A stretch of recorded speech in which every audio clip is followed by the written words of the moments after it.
wawancara di salah satu masjid di Kota Medan, yaitu Masjid Raya, untuk memenuhi salah satu tugas dari mata kuliah Multimedia Pembelajaran yang diampu oleh Ibu Andina Halim Syahrambe, MPD. Nah, sebelumnya perkenalkan, saya Mazidah Abduristi dan rekan-rekan saya Werhelmina Nasution, saya Alisantika Batubara, saya Susi Rahmadani, saya Yolanda Yolanda.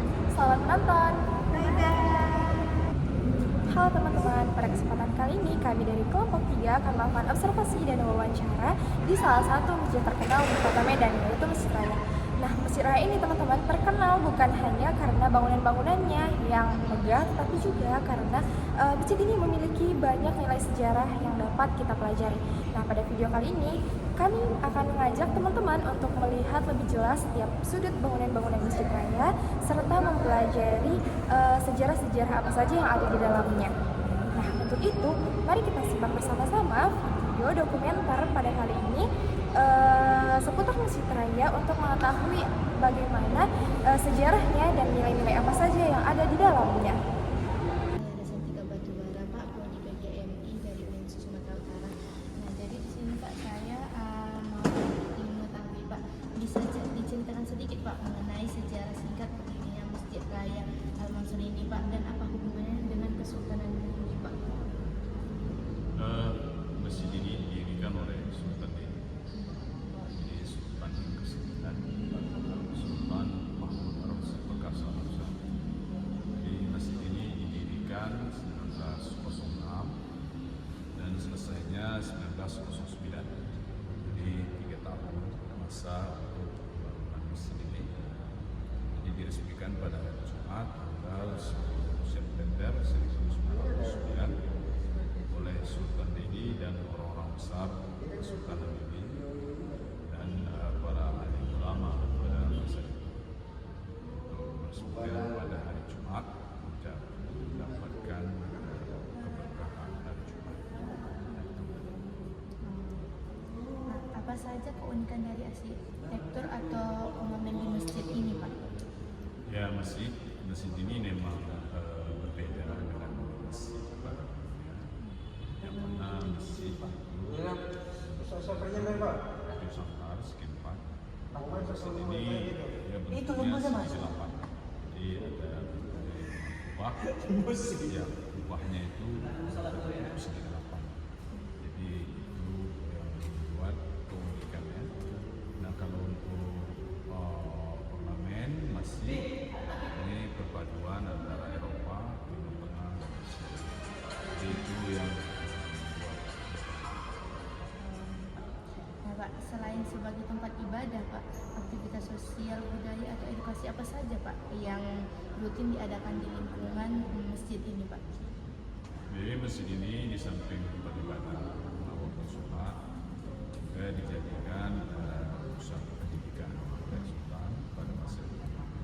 Jadi beliau di samping membangun masjid dan menyiapkan para guru, para ulama untuk mengajar agama Islam supaya masyarakat Muslim menjadi pintar, cerdas, dengan spiritual agamanya.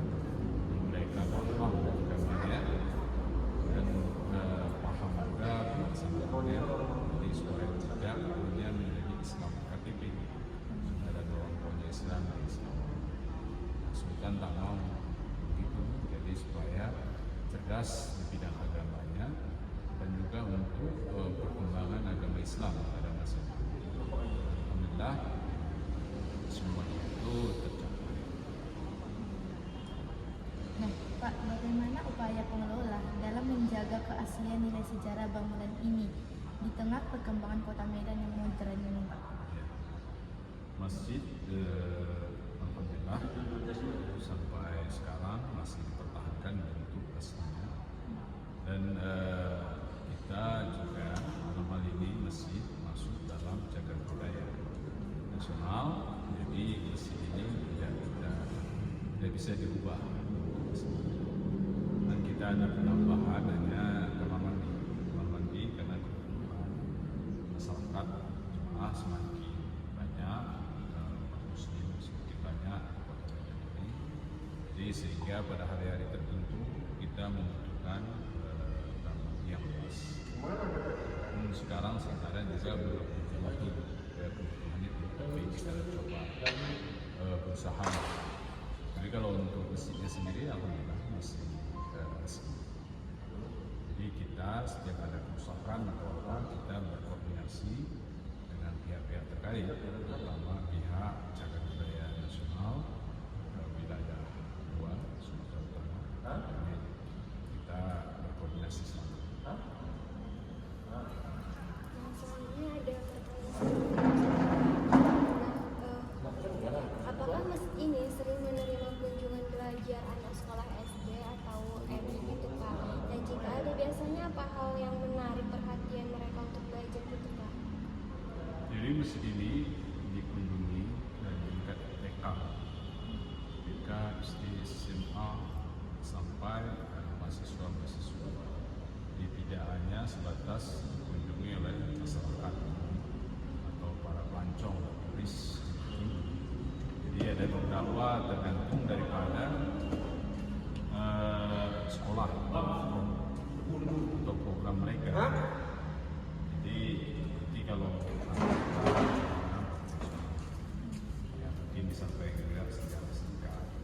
Jadi kalau nanti SMA atau mahasiswa-mahasiswi yang mungkin mereka mencari informasi juga. Ya tergantung, ada kegiatan menyambut hari besar sekolah. Mereka melakukan komunikasi. Ada kadang khatam Al-Quran, begitu mereka mau tamat sekolah, SMP, SMA. Jadi mereka juga melakukan komunikasi. Nilai-nilai kebaikan atau karakter apa saja yang biasanya ditekankan kepada para pengunjung atau anak-anak SD saat berada di lingkungan masjid ini? Ya tentu dalam hal ini mematuhi aturan yang berlaku. Contoh bagi wanita harus berkerudung, jadi pakaian juga mesti yang sopan. Kalau celana pendek mesti pakai sarung atau celana pendek. Jadi mereka harus mengikuti aturan yang berlaku. Tidak bisa mereka bersenang-senang. Adab-adab di masjid mesti mereka penuhi, jadi supaya mereka terbiasa. Bila ada sekolah SD atau MI yang ingin membawa siswanya belajar di sini dari jumlah banyak, kendala apa yang biasanya sering dihadapi di lapangan dan solusi dari pengelola itu apa Pak? Ya tentu dalam hal ini kita berkoordinasi dengan para guru yang membimbing mereka. Dan ini kan umumnya yang susah ini kan kalau anak SD TK aktif, hiperaktif, kadang-kadang ada anak sedang. Kalau SMP SMA masih bisa kita arahkan secara TK, anak SD ini tentu harus terus dikawal oleh para wali muridnya, ya, di wali kelasnya, gurunya bimbing untuk selalu mengontrol mereka. Itu kita sampaikan juga kepada para guru untuk mereka ya selalu waspada, karena kita sudah kejadian yang mungkin kurang elok karena pas kontrol ada satu anak berlari larian dari masjid, jadi pintu kaca itu dia nggak sadar, kira itu blong aja, karena kita kan ada 2 pintunya, ada pintu kaca. Nah dia tabrak pintu kaca, pecah. Nah itulah kita selalu harapkan untuk mengontrol. Kita panggil gurunya, apa terjadi. Nah, kita tidak minta ganti untuk BKM mengganti sendiri, cuman kita kecewa dengan para guru yang sudah kita sampaikan untuk mengontrol anak. Baik Pak, cukup sekian untuk wawancaranya Pak. Terima kasih banyak ya Pak. Assalamualaikum warahmatullahi wabarakatuh. Izin para kakak, di sini kami ada bertugas dari dosen tentang wawancara yaitu penelitian. Jadi kami beri